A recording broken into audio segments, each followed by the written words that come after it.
Bonjour, bienvenue à tous maintenant dans cette session sur les lymphomes non Hodgkiniens indolents. Il me fait plaisir d'introduire mon collègue Dr Stéphane Doucet pour présenter cette session. Donc, Dr Doucet a été diplômé de l'Université de Montréal en 2005 et spécialiste en médecine interne, en hématologie et en oncologie médicale de l'Université de Montréal, les trois complétés en 2011.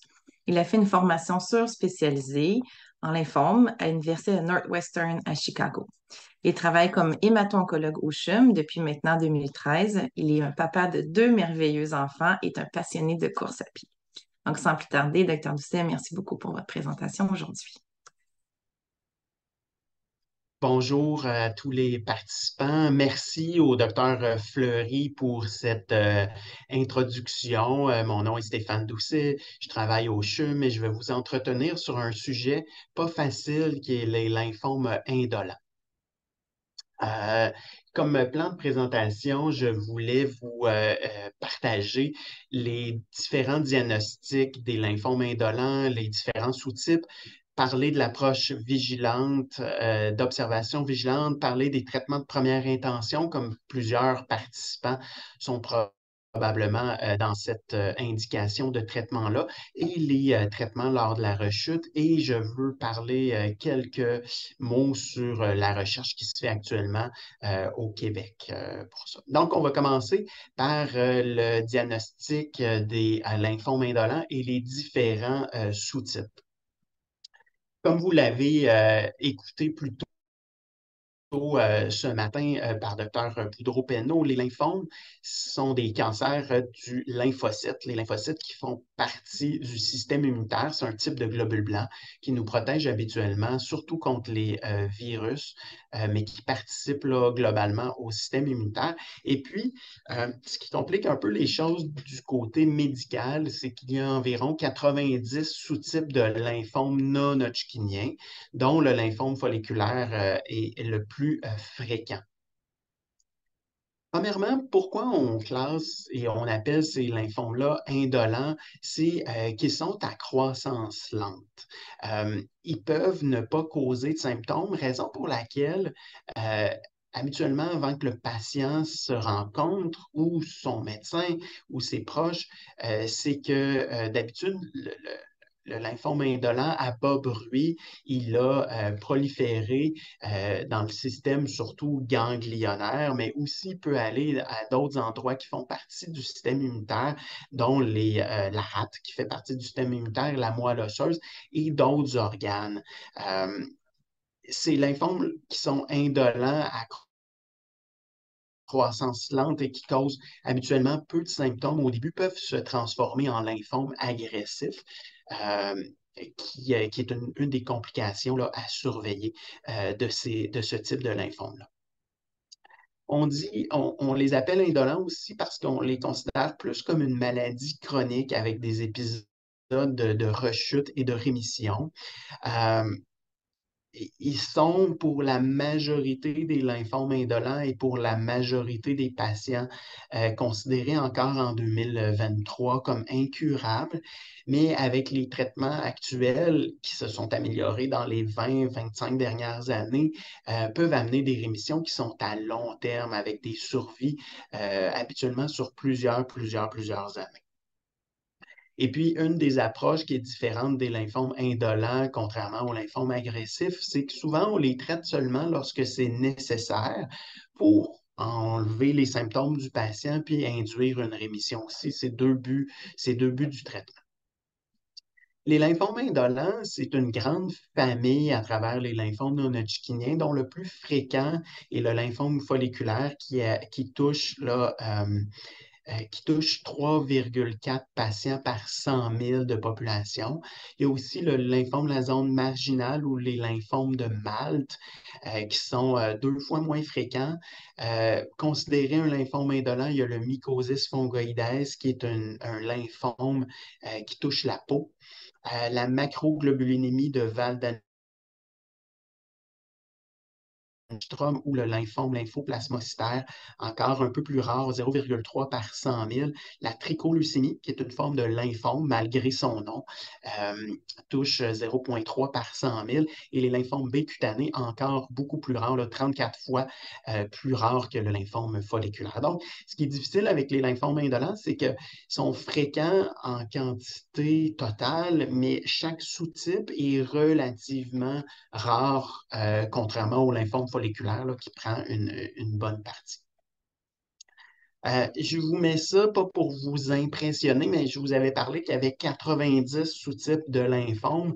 Euh, c'est une longue liste, comme une liste d'épicerie, avec des noms tous aussi compliqués les uns que les autres. J'ai mis en gras les lymphomes B, qui sont indolents. Les autres, ceux qui ne sont pas en gras, ne sont pas des lymphomes indolents. C'est considéré comme des lymphomes plus agressifs. Donc, il y a la leucémie lymphoïde chronique ou le lymphome à petits lymphocytes B mature que je ne couvrirai pas étant donné qu'il y a une autre session actuellement en cours qui va traiter exclusivement de ce sous-type. Le lymphome lymphoplasmacytaire ou Waldenstrom qu'on va parler, lymphome de la zone marginale, la tricholeucémie, je vous en ai parlé, les autres types de lymphome de la zone marginale, le lymphome folliculaire, qui sont dans les lymphomes non-hodgkiniens B, qu'on dit indolents. Dans les lymphomes T, non-hodgkinien T, comme vous voyez, c'est beaucoup, beaucoup moins fréquent d'avoir un lymphome indolent T. La plupart et la vaste majorité des lymphomes non-hodgkiniens, des lymphocytes T, sont des lymphomes agressifs. Puis il y a aussi une session actuellement en cours sur les lymphomes T au moment où je vous parle. Dans les lymphomes non-hodgkiniens, si on prend un diagramme en tarte, on voit que dans le plus fréquent, c'est celui en rouge, le lymphome folliculaire, 22 ou dans certaines séries, ça va jusqu'à 30 de lymphome folliculaire. Parmi tous les lymphomes non-hodgkiniens, on voit le MZL en orange, c'est le lymphome de la zone marginale. Et puis, on voit qu'une majorité des lymphomes sont quand même des lymphomes agressifs. Là, on les voit dans le diagramme en couleur bleue. Je voulais jaser brièvement parce que je crois que ça doit avoir été couvert là, plus tôt ce matin, mais les tests qui sont habituellement faits au diagnostic d'un lymphome indolent de façon extrêmement importante, c'est d'avoir une biopsie, soit au trocar, donc avec une aiguille faite par un radiologiste, ou une biopsie faite par un chirurgien, donc d'avoir un spécimen complet de la maladie. En fait, une partie de la maladie, c'est extrêmement important pour différencier nos lymphomes indolents, puis bien faire le diagnostic, puis bien d'avoir son sous-type de lymphome. Dr. Assouline avait une présentation aussi un peu plus tôt là-dessus. C'est important d'avoir un examen physique complet par votre médecin. Il y a une série de prises de sang qu'on fait, qui sont des prises de sang là, plutôt de routine qu'à peu près tous les médecins connaissent pour bien savoir où est-ce qu'on s'en va avec la maladie. On fait parfois une biopsie aspiration de la moelle osseuse, je vous dirais. C'est surtout lorsqu'on a des doutes s'il y a une atteinte au niveau de la moelle osseuse ou si euh, ça nous donnerait une indication que la maladie est au niveau de la moelle osseuse pour expliquer une baisse de globules blancs, de globules rouges ou de plaquettes. On ne la fait pas toujours parce que parfois, elle ne nous apporte pas d'éléments supplémentaires. C'est quand même plutôt désagréable comme test. Donc, on la fait surtout lorsqu'on en a vraiment besoin, entre guillemets. On fait de l'imagerie par scan, parfois par TEP scan, un peu moins de TEP scan dans les lymphomes indolents que dans les lymphomes agressifs pour différentes raisons, mais une des raisons, c'est qu'il y a certains lymphomes indolents qu'il n'y a pas de captation au niveau du TEP scan. Donc, cette modalité-là d'imagerie pour faire des scans est parfois moins utile en lymphome indolent. On établit à partir du moment où on a le diagnostic émis par un pathologiste de lymphome indolent, on établit le stade. Et puis, en fait, c'est qu'on essaie de trouver les endroits qui sont atteints par le lymphome. Ça nous sert aussi de base pour comparer au moment du diagnostic et après les traitements, par exemple, ou avec les suivis subséquents. Puis donc, on utilise cette stadification-là pour savoir l'étendue de la maladie. Est-ce qu'il y a beaucoup de maladies, peu de maladies? Est-ce qu'il y a des endroits qui sont risqués pour le patient? Donc, quand c'est proche, disons, d'une bronche, quand c'est proche du foie, quand c'est proche des uretères qui sont des conduits qui partent des reins qui vont jusqu'à la vessie. Donc, est-ce qu'on a peur que ces organes-là soient atteints si les ganglions, disons, à l'intérieur du ventre grossissent? Puis ça peut nous aider pour savoir quelle modalité de traitement. Est-ce qu'on va faire de la chimiothérapie? Est-ce qu'on va faire de la radiothérapie? Donc, toute cette stadification-là est importante. Je vous ai parlé un peu du TEP scan.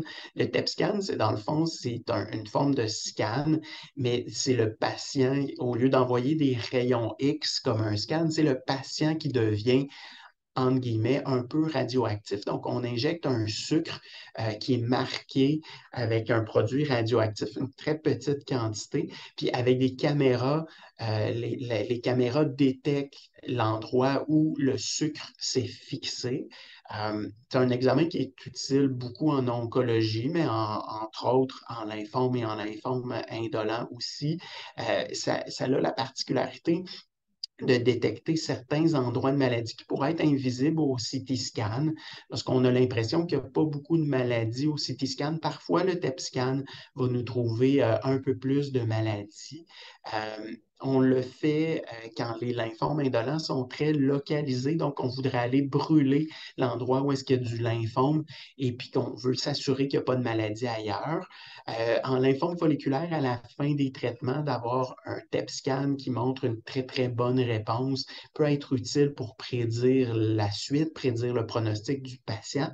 Mais comme je vous disais, ce n'est pas utile dans tous les lymphomes indolents. Il y a certains lymphomes indolents qui ne présentent pas de cette captation-là à ce sucre radioactif. Donc, on ne le fait pas d'emblée chez tout le monde, comme en lymphome agressif. La stadification est composée de 4 stades, donc stade 1, 2, 3, 4. Stade 1, c'est un endroit de la maladie ou un groupe de ganglions qui est présent. Donc, on peut en avoir du cou, je vous donne l'exemple ici, là, du cou du côté droit du patient. Si on a quelques ganglions dans le cou de ce côté-là, ça serait quand même un stade 1, même s'il y a plusieurs ganglions d'atteints. Le stade 2, c'est quand il y a plusieurs endroits de ganglions qui sont atteints, mais du même côté du diaphragme. Donc, on sépare le patient en deux, les poumons vers le haut, puis en bas des poumons. S'il y en a juste d'un côté, mais plusieurs endroits, c'est stade 2. Stade 3, c'est quand il y a plusieurs endroits de part et d'autre du diaphragme, donc dans la région thoracique puis dans la région abdominale.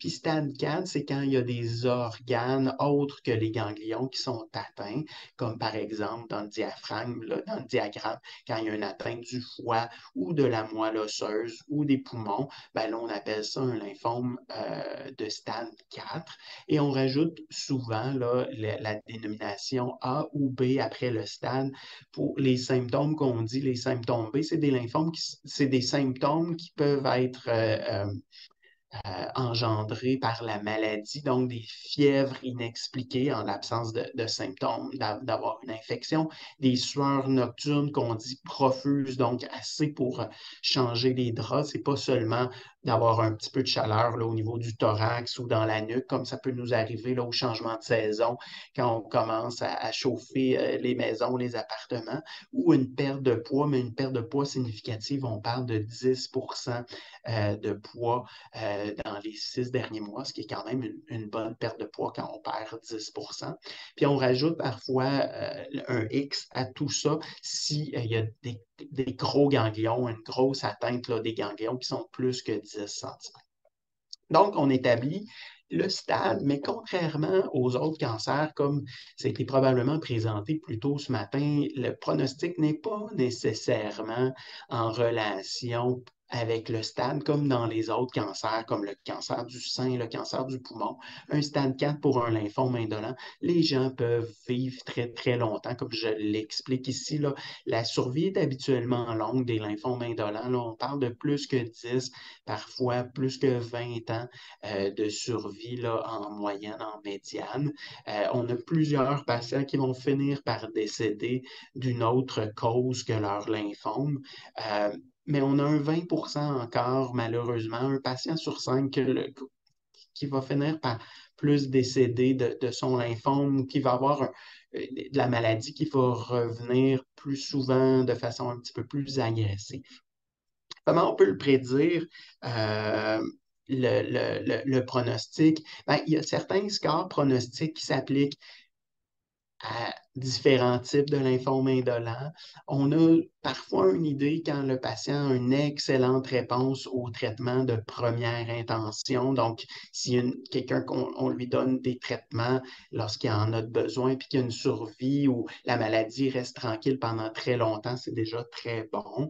Il y a certains sous-types de lymphome indolent qui sont à meilleur pronostic que d'autres. Mais ce qu'il faut retenir, c'est ces genres d'informations, vous devriez en parler directement avec votre hémato-oncologue parce que c'est très variable, même à travers un même sous-type.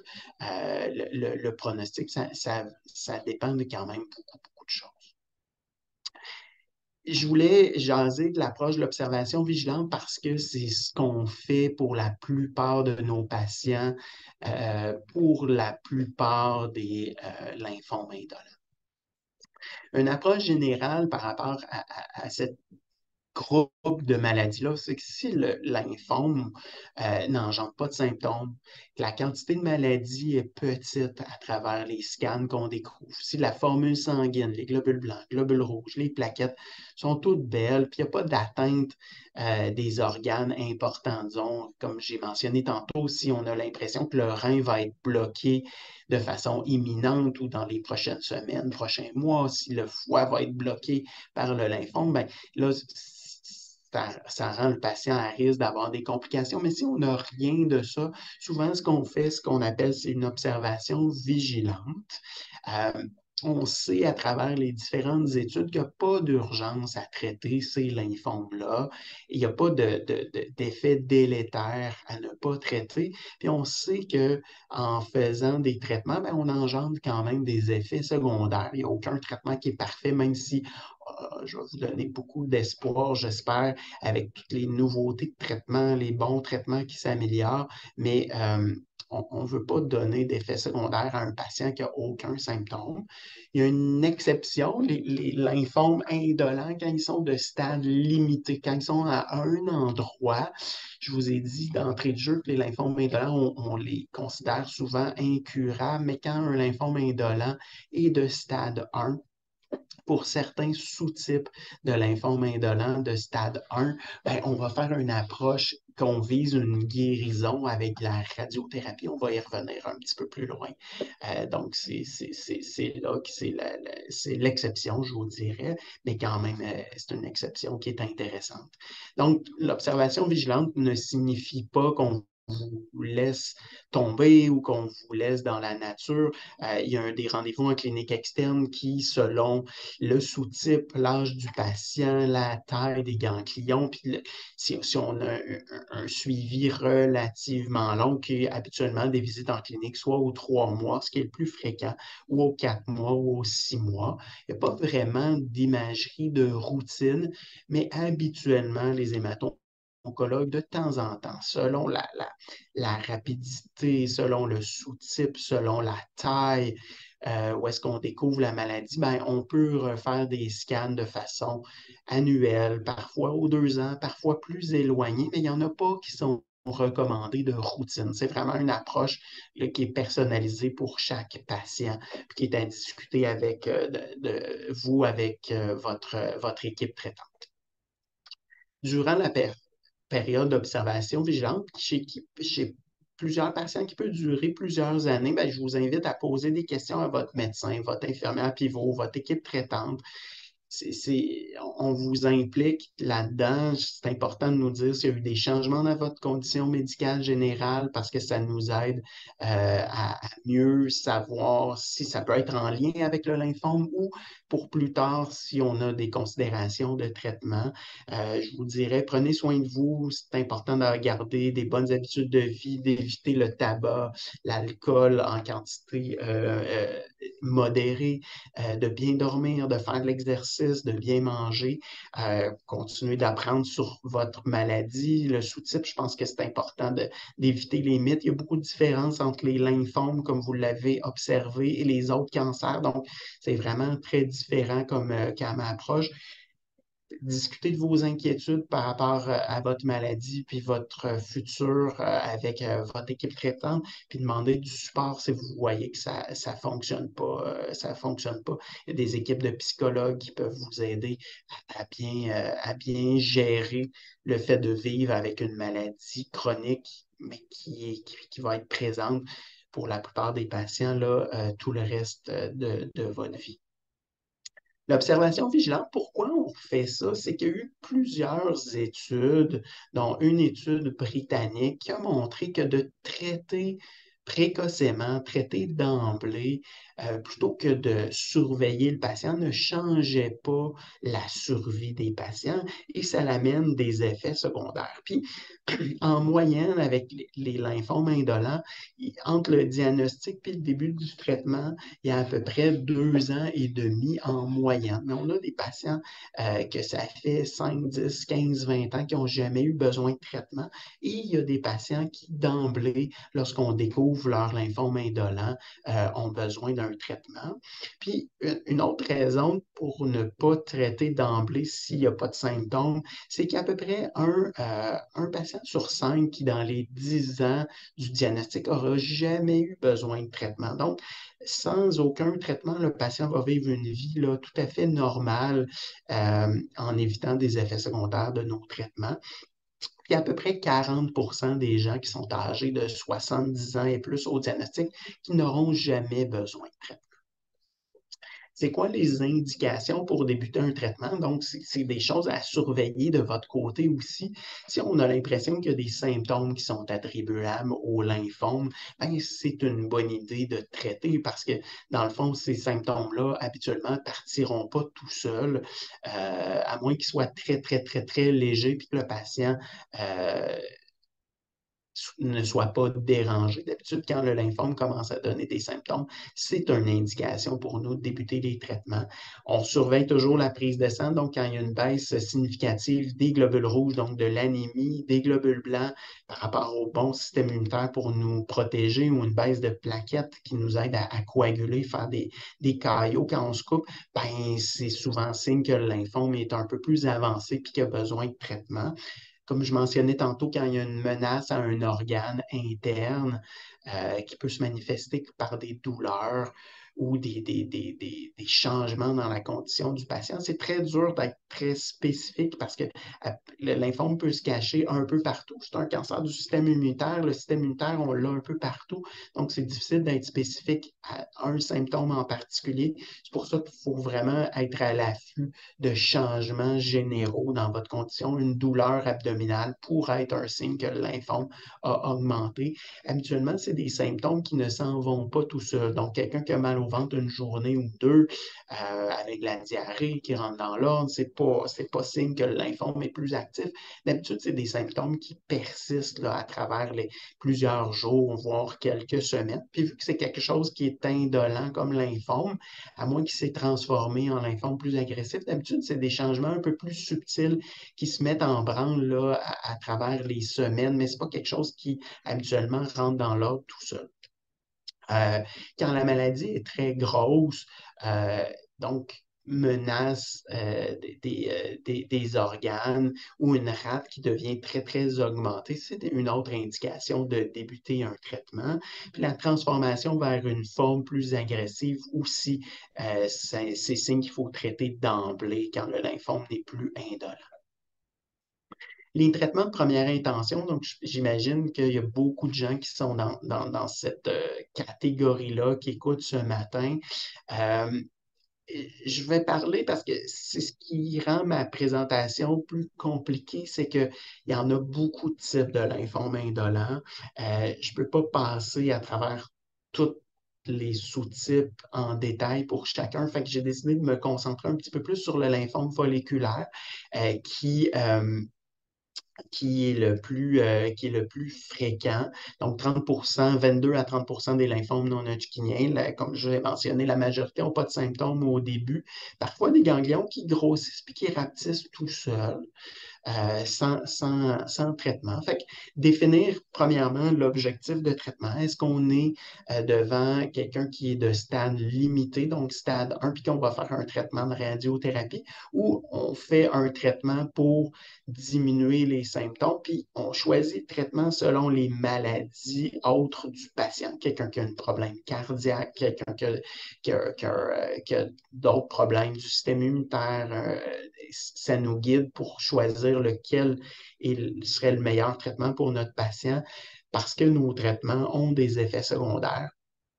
Et puis, évidemment, on veut vous impliquer. Donc, les désirs du patient sont, dans mon cas, là, toujours pris en compte, étant donné que c'est le patient quand même qui subit le traitement. Donc, je pense qu'il y a un mot à dire, puis c'est rare qu'on a une seule option. Je pense qu'il y a souvent des options, chaque option a des pour et des contre.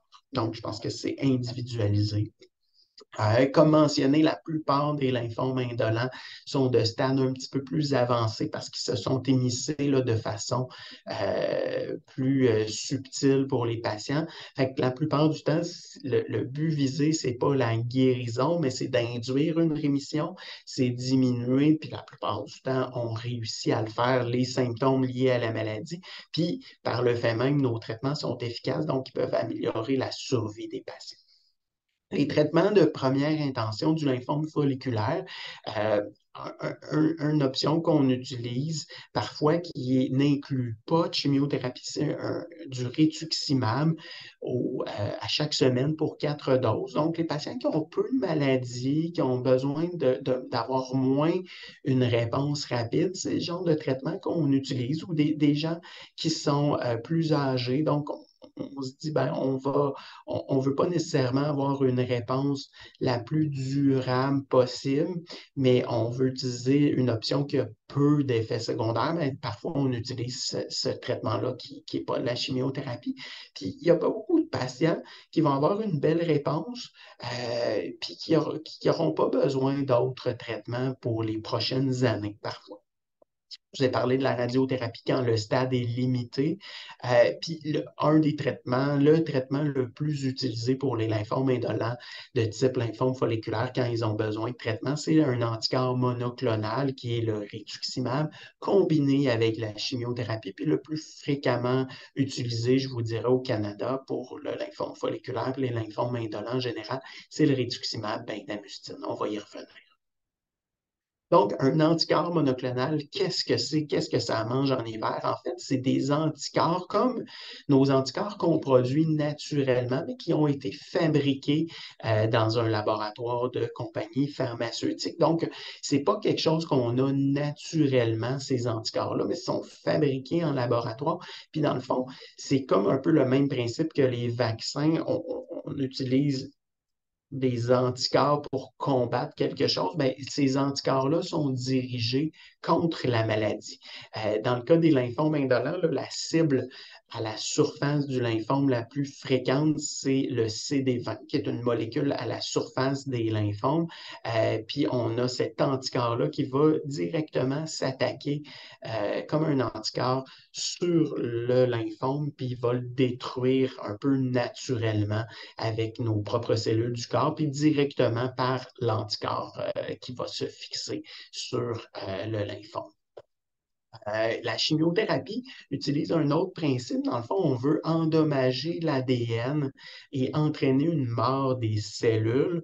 Puis les cellules qui sont les plus susceptibles d'être attaquées par la chimiothérapie, c'est les cellules qui sont en division rapide, comme les cellules cancéreuses de lymphome, mais c'est là qu'aussi on a des effets secondaires parce que les autres cellules en croissance qu'on a, comme les cellules sanguines, comme les cellules des intestins, de l'estomac, nos cheveux pour certaines chimiothérapies, ben, peuvent être attaquées par la chimiothérapie.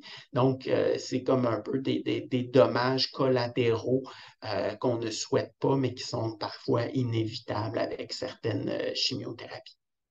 La radiothérapie utilise un autre principe. En fait, ce n'est pas la radioactivité en tant que telle, mais c'est des rayons X qui sont dans des accélérateurs linéaires, puis on va comme brûler, on va attaquer directement de façon ciblée à l'endroit où est-ce qu'on l'envoie les cellules en division cellulaire. Un peu le même principe que de la chimiothérapie, mais localiser un endroit. C'est très utile en lymphome indolent parce que s'il y a un endroit, s'il y a un seul endroit qui dérange le patient, ben on peut faire quelques séances de radiothérapie. Parfois, c'est une séance, parfois, c'est deux séances, parfois, c'est 5 séances. C'est extrêmement efficace. C'est très limité dans le temps. Donc, en quelques séances, on peut réduire les symptômes du patient. Puis parfois, ça peut nous éviter de retarder de débuter un traitement. Puis comme je vous avais mentionné, chez les patients que la maladie est de stade limité, ben, ça peut être un traitement qui est à visée curative. Comme effet secondaire, mais c'est à l'endroit où est-ce que c'est envoyé. Donc, la radiothérapie peut brûler un peu la peau comme un coup de soleil, puis on peut endommager les organes internes là, dans le trajet du rayon vers la tumeur. Il y a aussi du tissu normal qui peut être endommagé par la radiothérapie.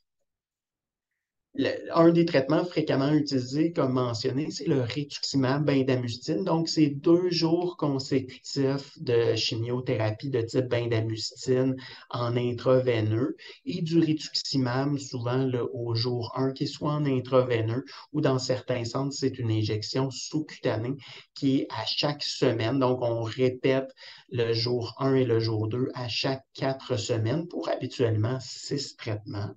La bendamustine, c'est une chimiothérapie. Elle peut causer des rougeurs cutanées, elle diminue le système immunitaire, peut diminuer les globules rouges et entraîner de l'anémie, peut amener de la nausée, de la constipation et de la fatigue. C'est dans les effets secondaires, mais c'est un traitement qui est quand même très efficace. Il y a d'autres chimiothérapies pour les lymphomes indolents, qui est le R-CHOP ou le R-COP. Donc, encore un autre anticorps monoclonal qui va cibler la protéine CD20 avec une série de 3 chimiothérapies pour le CHOP et 2 chimiothérapies pour le COP. Dans le R-COP, il n'y a pas de H. Le H est pour la doxorubicine.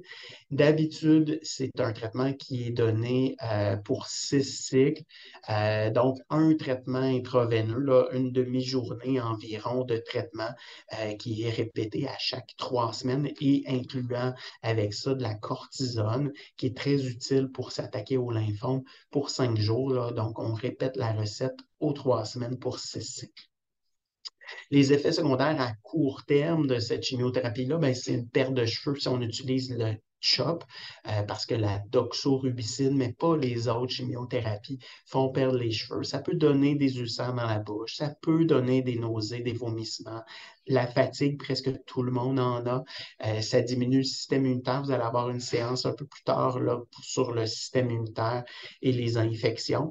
Et donc, c'est tous des potentiels. Ça ne veut pas dire que les gens vont avoir tous les effets secondaires qui sont listés là. La plupart des gens, quand ils sont en traitement, par contre, sont fatigués.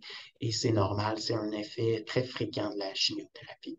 Dans les effets secondaires à plus long terme, parfois, il peut y avoir une toxicité au niveau du cœur. C'est surtout la doxorubicine qui donne cet effet secondaire-là au niveau cardiaque. C'est très rare quand on ne dépasse pas une certaine dose durant toute notre vie, mais il faut vraiment faire attention. Là, c'est le travail des médecins et des pharmaciens là, de s'assurer qu'il n'y a pas qu'on ne dépasse pas la dose cumulative pendant toute la vie. Il peut y avoir des neuropathies périphériques qu'on appelle, mais qui se manifestent pour les patients là, sous forme d'engourdissement dans les mains, dans les pieds.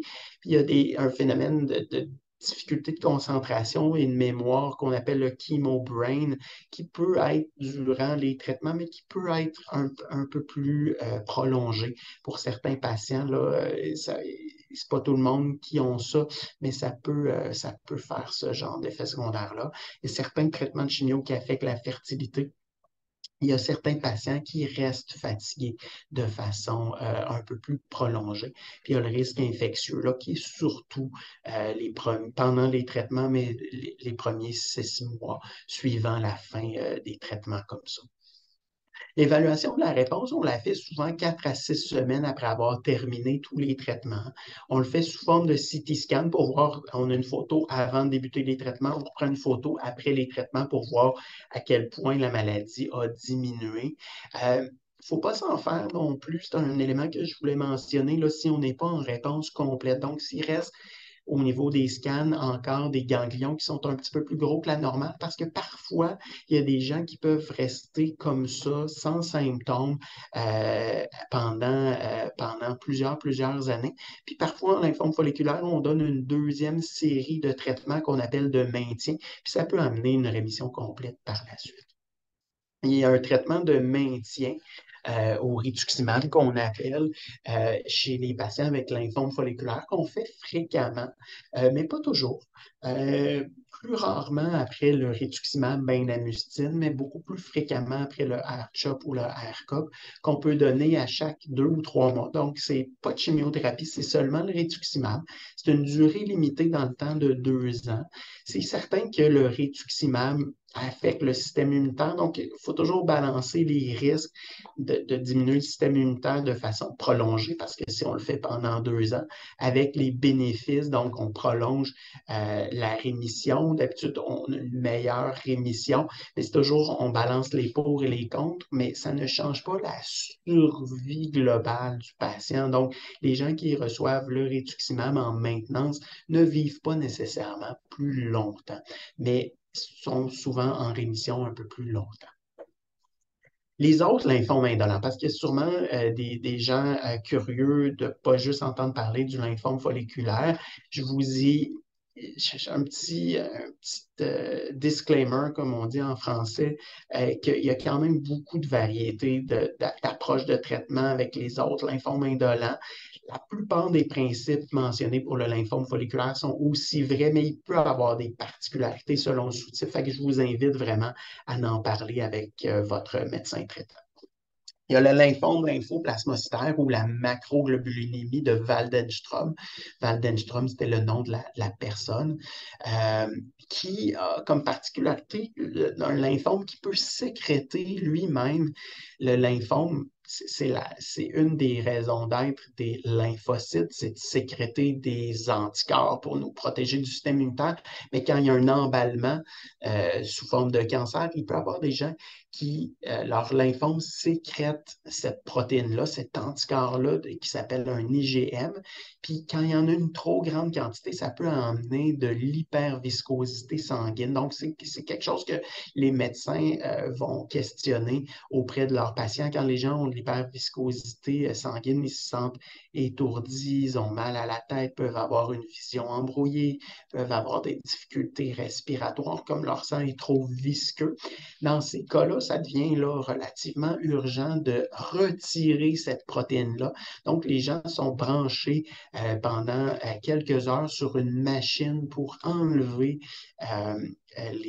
ces immunoglobulines-là. Donc, c'est plutôt rare qu'on le fait là, mais ça peut arriver des gens qu'on découvre cette maladie-là et qui sont en syndrome d'hyperviscosité.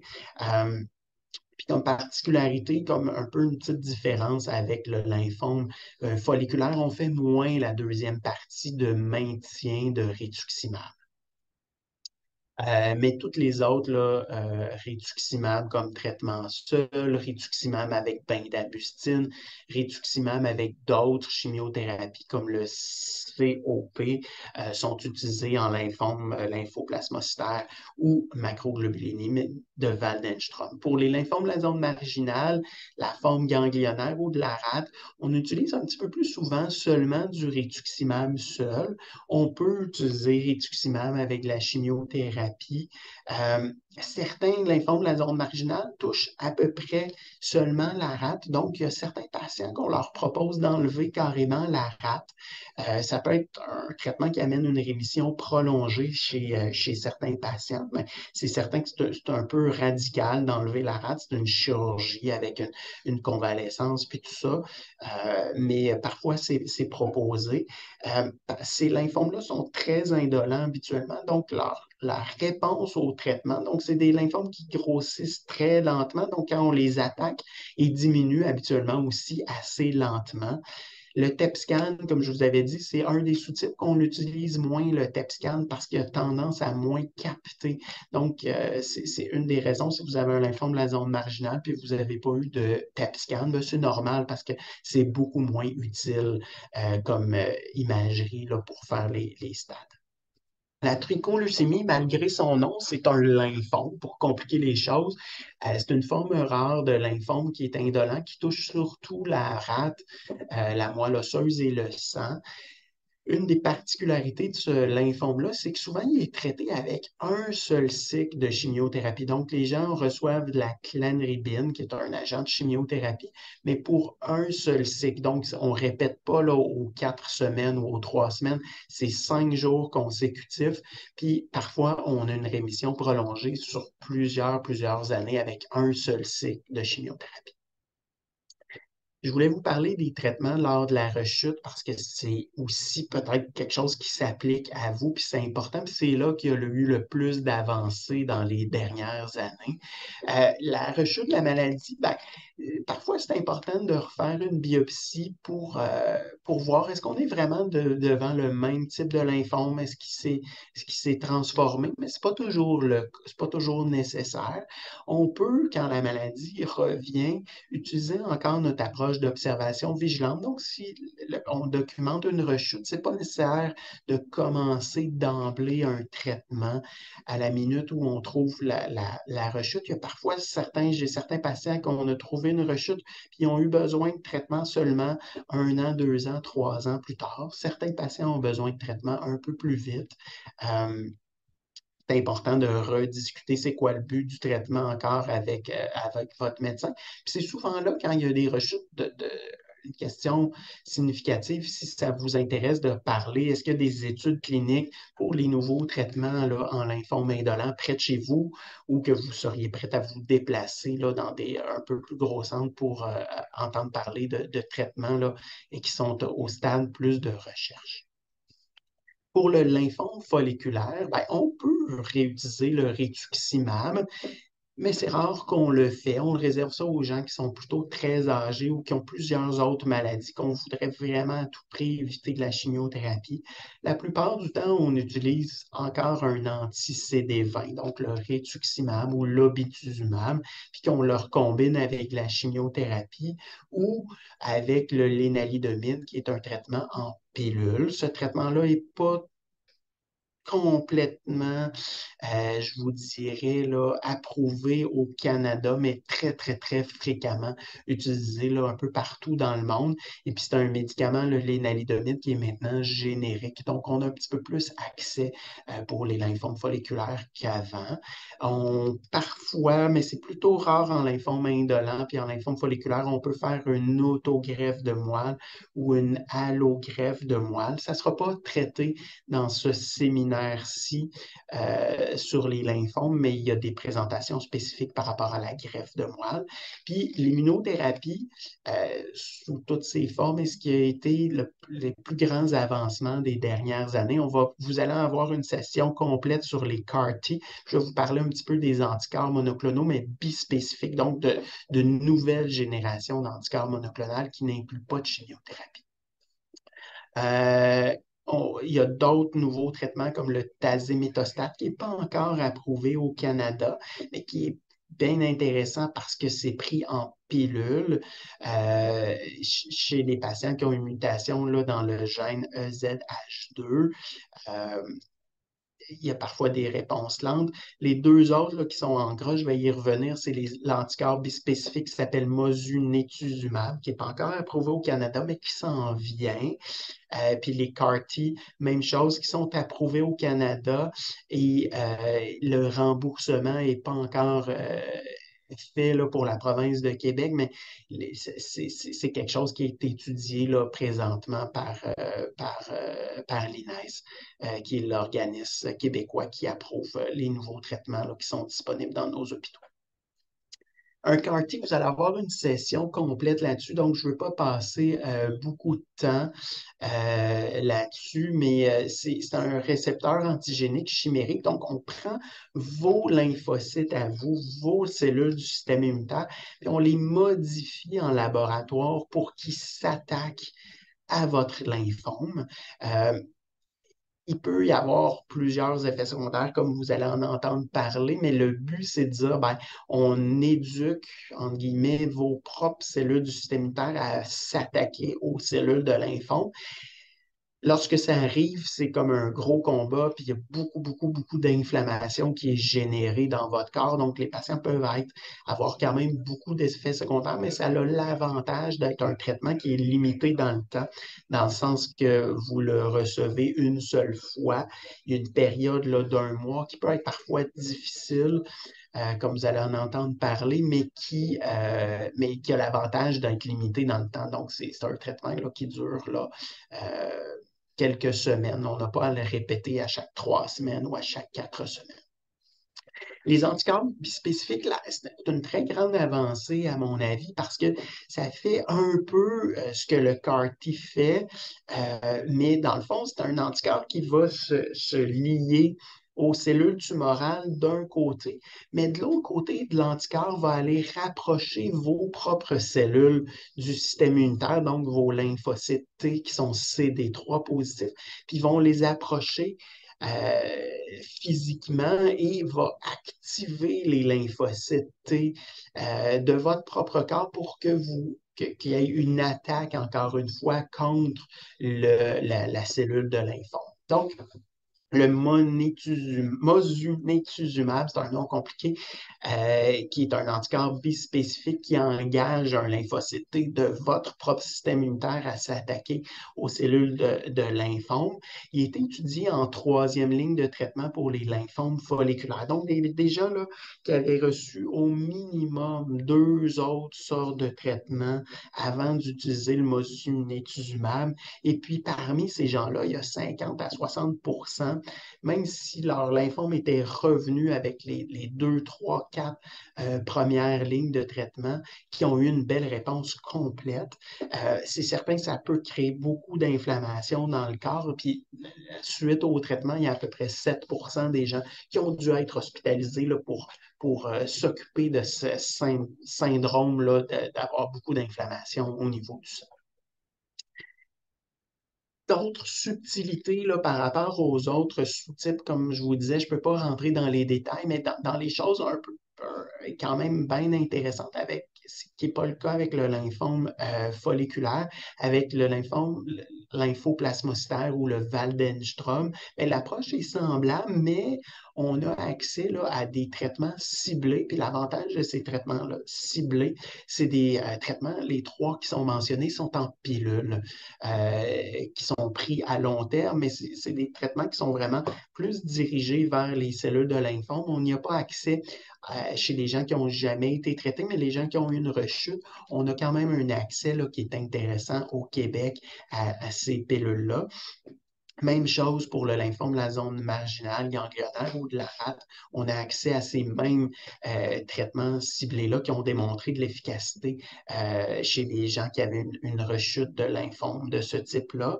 La tricholeucémie, je vous avais parlé de la particularité qui est un seul cycle, donc de 5 jours de traitement. Quand les gens qui ont une tricholeucémie, que la maladie revient puis que leur cause des symptômes à nouveau, habituellement des années plus tard, on peut répéter le même traitement. Parce qu'un traitement de 5 jours à chaque quelques années, c'est pas si mal considérant que c'est tout de même un cancer, mais on peut avoir des rémissions prolongées une deuxième fois. Il y a aussi une thérapie ciblée qui existe pour les gens que la maladie revient à plusieurs reprises, qui va cibler une protéine particulière à la tricholeucémie qu'on rencontre dans d'autres cancers, comme le mélanome, mais qui est aussi rencontrée à la surface de la tricholeucémie, qui s'appelle cette protéine-là BRAF. Et puis, il y a des traitements en pilule pour aller bloquer cette voie de signalisation. Je voulais vous glisser un mot en terminant. Il me reste à peu près 1 minute 30 à parler avant d'avoir mon 50 minutes des protocoles de recherche parce que ça peut être intéressant pour certains patients. Euh, les nouveaux médicaments que je vous ai parlé, les CAR T-cells, les anticorps bispécifiques, le tazemétostat, le lénalidomide, c'est tous des traitements qui ont d'abord été disponibles aux patients sous forme de protocole de recherche, puis on a démontré leur efficacité. Donc, les patients maintenant ont accès, mais ceux qui ont participé à ces études-là ont eu accès bien avant les autres. Donc, c'est un avantage non négligeable à participer à des protocoles de recherche. Il y a plusieurs phases au développement d'un nouveau médicament. Les phases 1, là, ça, c'est les nouveaux médicaments qui ont très peu été utilisés chez l'humain. C'est des études qui ont peu de patients, qui sont très intenses pour les patients parce qu'on surveille les gens de très, très, très près parce que ça n'a pas été tant que ça étudié. Les études de phase 2, habituellement, ça contient beaucoup plus de patients dans les études de phase 2. On veut vraiment voir est-ce que le traitement il est efficace, on veut voir est-ce qu'il donne peu ou beaucoup d'effets secondaires. Les effets secondaires, on les a souvent découverts dans les études de phase 1, mais vu qu'il y a peu de patients, on sait rarement quel pourcentage de gens vont avoir les effets secondaires. Puis il y a les études de phase 3 là, qui sont à grande échelle. Là. Quand on veut comparer le nouveau traitement avec l'ancien traitement, on fait des études de phase 3. Pour les lymphomes indolents, j'ai regardé en novembre 2023 qu'est-ce qu'on avait de disponible comme protocole de recherche au Québec pour à peu près les lymphomes indolents là, en général. Comme je vous dis, ça se peut que ça ne s'applique pas à vous, là, puis il y a des études pour les gens qui n'ont jamais été traités, des études pour des patients qui ont déjà été traités aussi. Il y a 12 études il y en a de phase 1, il y en a de phase 2, de phase 3 qui sont présentement au Québec pour des gens qui ont des lymphomes indolents. Il y en a, j'en ai répertorié à l'hôpital Maisonneuve-Rosemont, au Québec, au CHUM, à l'hôpital général juif, à Rimouski, au CUSUM. Il y a des études de lymphome aussi à l'Université de Sherbrooke, à l'hôpital de Charlemagne et à l'hôpital de Saint-Jérôme, à Laval aussi, à la Cité de la Santé, mais je ne les ai pas vus comme étant actifs pour les lymphomes indolents. Pour certains lymphomes agressifs, ils ont des protocoles, mais pour les lymphomes indolents qui s'appliquent à vous, là, c'est présentement en date de novembre à cet endroit-là. Parlez-en avec votre médecin traitant. Nous, ça va nous faire plaisir de vous voir s'il y a un protocole qui s'applique à vous pour vous donner les détails, puis vous discuter avec vous qu'est-ce que ça implique de votre côté, puis quel genre de traitement que c'est. Donc, c'était ma petite minute pour la recherche. En conclusion, les lymphomes indolents sont fréquents. Ce qui complique les choses, c'est qu'il y en a plusieurs sous-types qui sont peu fréquents chacun. Même s'ils sont considérés incurables, il faut le voir plus comme une maladie chronique parce qu'il y a beaucoup de traitements efficaces, puis les gens survivent et vivent une belle vie remplie pendant plusieurs années. Il y a eu beaucoup d'améliorations dans les 20 dernières années et j'espère, je crois sincèrement qu'il va en avoir encore là, dans les prochaines années encore. Donc, je vous remercie beaucoup de votre attention. À bientôt, au plaisir de vous rencontrer ou de discuter avec vous.